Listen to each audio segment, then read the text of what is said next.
Welcome to kitchen arts. ഇന്ന് നമ്മളിവിടെ ഒരു ചിക്കൻ സ്റ്റൂ ആണ് തയ്യാറാക്കുന്നത്.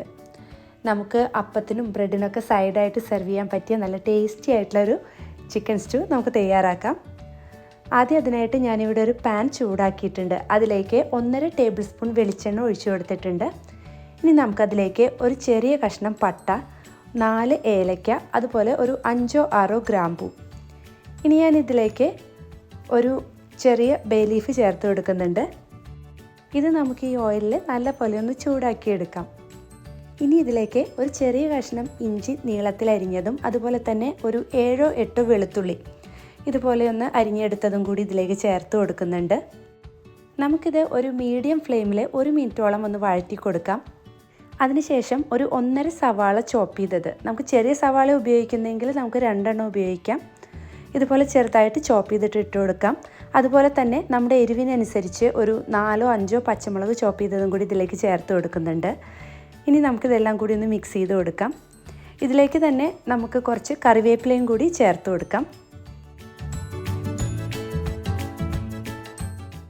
ഇനി നമുക്ക് ഈ സവാളയൊക്കെ നല്ലപോലെ ഒന്ന് വാടി വരുന്നത് വരെ ഇതൊന്ന് വഴറ്റി കൊടുക്കാം. ഇത് ഒരുപാട് വഴറ്റി കൊടുത്ത് ഇതിൻ്റെ കളറൊന്നും മാറണ്ട, ജസ്റ്റ് നല്ലപോലെ ഒന്ന് കുക്കായി കിട്ടിയാൽ മതി. ഈ സവാള നല്ലപോലെ വാടി വന്നിട്ടുണ്ട്. ഇനി നമുക്കതിലേക്ക് ചിക്കൻ ചേർത്ത് കൊടുക്കാം. ഇവിടെ ഞാൻ ഏകദേശം ഒരു 1/2 കിലോ എല്ലോട് കൂടിയിട്ടുള്ള ചിക്കനാണ് എടുത്തിട്ടുള്ളത്. ഈ ചിക്കൻ നന്നായിട്ടൊന്ന് ചൂടായി വരുന്നവരെ നമുക്കിത് ഇളക്കി കൊടുക്കാം. ഇനി ഞാനിതിലേക്ക് ഉപ്പ് ചേർത്ത് കൊടുക്കുന്നുണ്ട്. ഏകദേശം ഒരു 1.5 ടീസ്പൂണോളം ഉപ്പ് ഞാനിപ്പോൾ ഇതിലേക്ക് ചേർത്ത് കൊടുത്തിട്ടുണ്ട്.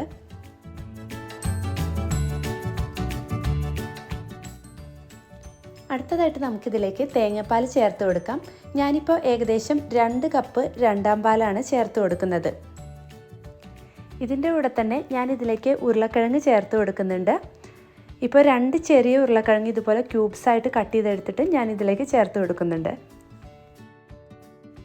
ഇതൊന്ന് തിളച്ച് തുടങ്ങുമ്പോൾ നമുക്കിനി ഇത് അടച്ച് വെച്ച് നല്ലപോലെ ഈ ചിക്കനും ഉരുളക്കിഴങ്ങും ഒക്കെ വേവിച്ചെടുക്കണം.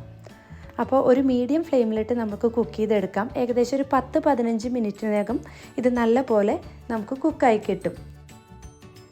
ഇപ്പോൾ ഇതാ നമ്മുടെ ചിക്കനൊക്കെ നല്ലപോലെ വെന്ത് വന്നിട്ടുണ്ട്. ഇനി നമുക്കിതിലെ ഒരു 2-3 ഉരുളക്കിഴങ്ങ് ചെറുതായിട്ടൊന്ന് ഉടച്ചു കൊടുക്കാം. അപ്പോൾ നമ്മുടെ ഗ്രേവിക്ക് ചെറിയൊരു തിക്നെസ് കിട്ടാനായിട്ട് ഇത് സഹായിക്കും. അടുത്തതായിട്ട് ഞാനിതിലേക്ക് കുറച്ച് കുരുമുളക് പൊടി ചേർത്ത് കൊടുക്കുന്നുണ്ട്. അപ്പോൾ നമ്മുടെ ഒരു എരിവിനനുസരിച്ച് ഒരു 1/2 ടീസ്പൂൺ മുതൽ 1/4 ടീസ്പൂൺ വരെ ചേർത്ത് കൊടുക്കാം. ഇനി നമുക്കൊരു 1/2 ടീസ്പൂൺ ഗരം മസാല കൂടി ഇതിലേക്ക് ഇട്ട് കൊടുക്കാം. എന്നിട്ട് എല്ലാം കൂടി ഒന്ന് മിക്സ് ചെയ്ത് കൊടുക്കാം. അപ്പോൾ നമുക്കിനി ഉപ്പ് ആവശ്യമുണ്ടെങ്കിൽ നമുക്ക് ഈ സമയത്ത് ചേർത്ത് കൊടുക്കാം. എന്നിട്ട് ഒരു 1 മിനിറ്റ് കൂടി ഇതൊന്ന് തിളപ്പിച്ചെടുക്കാം. ഇനി നമുക്കിതിലേക്ക് ഒരു 1/4 കപ്പ് ഒന്നാം പാൽ ചേർത്ത് കൊടുക്കാം. അപ്പോൾ നമ്മുടെ ഫ്ലെയിം ഏറ്റവും ലോയിലാക്കിയിട്ട് വേണം ഒന്നാം പാൽ ചേർക്കാനായിട്ട്.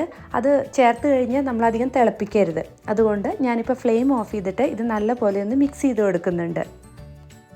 ഇനി അവസാനമായിട്ട് ഒന്നുകിൽ നമുക്ക് കുറച്ച് ഉള്ളി അതുപോലെ തന്നെ കറിവേപ്പിലയും വെളിച്ചെണ്ണയിൽ മൂപ്പിച്ചിട്ട് ഇതിൻ്റെ മുകളിലേക്ക് ഒഴിച്ചു കൊടുക്കാം. ഞാനിപ്പോൾ ഇവിടെ അങ്ങനെ ചെയ്യുന്നില്ല. കുറച്ച് കറിവേപ്പില മാത്രം ഇതിൻ്റെ മുകളിലേക്ക് ഇട്ട് കൊടുത്ത് ഒരു 10 മിനിറ്റ് അടച്ചു വയ്ക്കുന്നുണ്ട്. അപ്പോൾ നമ്മുടെ ചിക്കൻ സ്റ്റൂ റെഡി ആയിട്ടുണ്ട്. അപ്പോൾ ഇത് വളരെ ടേസ്റ്റി ആയിട്ടുള്ളൊരു ചിക്കൻ റെസിപ്പിയാണ്. നമുക്കിത് വേണമെങ്കിൽ ചെറുതായിട്ടൊന്ന് ടോസ്റ്റ് ചെയ്തെടുത്ത ബ്രെഡിൻ്റെ കൂടെയോ അതുപോലെ അപ്പം, ഇടിയപ്പം, പുട്ട് ഇതിൻ്റെ കൂടെയൊക്കെ സെർവ് ചെയ്യാവുന്നതാണ്.